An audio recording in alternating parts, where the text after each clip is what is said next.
BFM Business, Intégral Bourse, l'émission 100% Bourse. Et l'euro qui recule effectivement, mais on reste quand même sur des niveaux élevés, au-delà de 1,38, malgré les dernières déclarations de Mario Draghi. On en parle tout de suite avec Hervé Guagou-Becker, directeur adjoint des gestions d'Ophi Asset Management. Bonjour Hervé. Bonjour. Bon, des déclarations de Mario Draghi, qui ont un petit impact néanmoins sur la devise, mais qui ont peut-être de moins en moins d'impact. Et c'est vrai que on peut s'attendre, on peut imaginer un marché qui commencerait à s'impatienter un petit peu.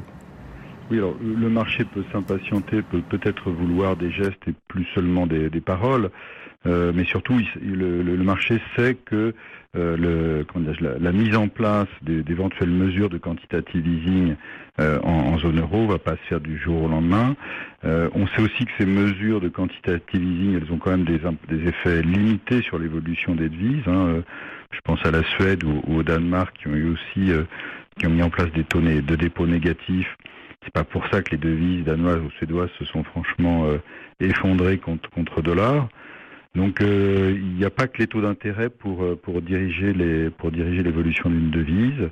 Je dirais que le problème de l'euro, c'est que c'est globalement une devise exportatrice, et une devise forte.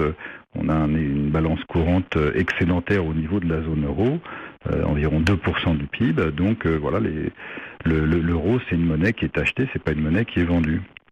Donc, est-ce que le différentiel de taux sera suffisant ? C'est pas évident. Ça veut dire, Hervé, qu'on peut imaginer, pour avoir un vrai impact sur la devise, il faudrait une politique monétaire très agressive. Est-ce que la BCE a les moyens de mettre en place, les moyens et le consensus politique autour d'elle pour mettre en place une politique monétaire très agressive, ou est-ce que d'une certaine manière le marché pourrait être déçu des actions possibles à venir du côté de Francfort ?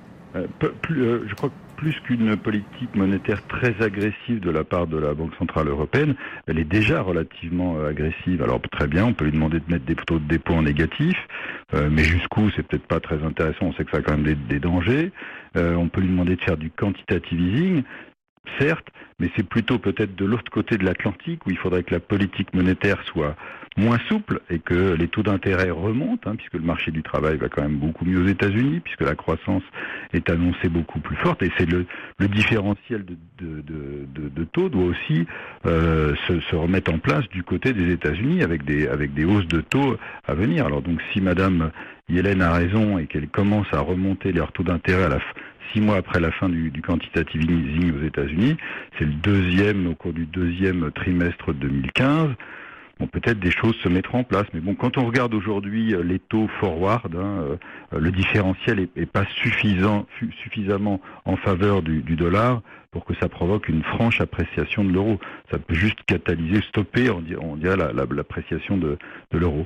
Il faut que le différentiel soit plus important. Bon, ce différentiel effectivement qui est pas en faveur, qui est pas en faveur d'un euro faible aujourd'hui, on n'est pas suffisamment effectivement, 1,3824. Bon, c'est pour revenir quand même au sujet de fond, c'est un vrai problème là, cette force de l'euro. C'est vrai que là toute la classe politique française a embrayé derrière les propos de Mario Draghi. Là, ils sont tous très contents d'entendre Mario Draghi expliquer que l'euro est peut-être trop fort aujourd'hui. Oui. Bon, la classe politique française s'en empare. Bon, c'est anecdotique pour chez nous. C'est anecdotique. Oui, nous, ils en parlent depuis des années. Ils trouvent toujours l'euro trop fort.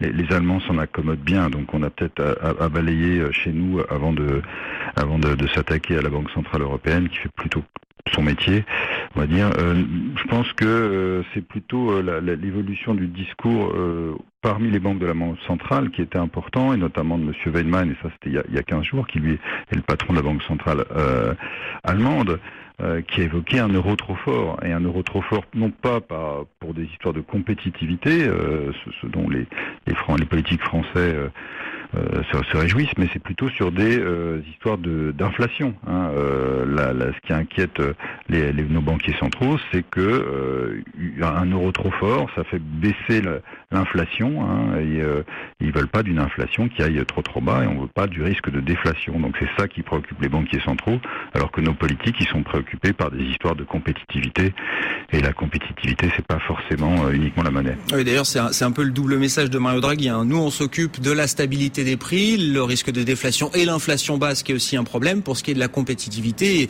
il renvoie la balle dans le camp des politiques en leur disant de faire les réformes, quoi, grosso modo. Absolument. Merci beaucoup Hervé Gouagou-Becker, directeur adjoint des gestions d'Ophi Asset Management.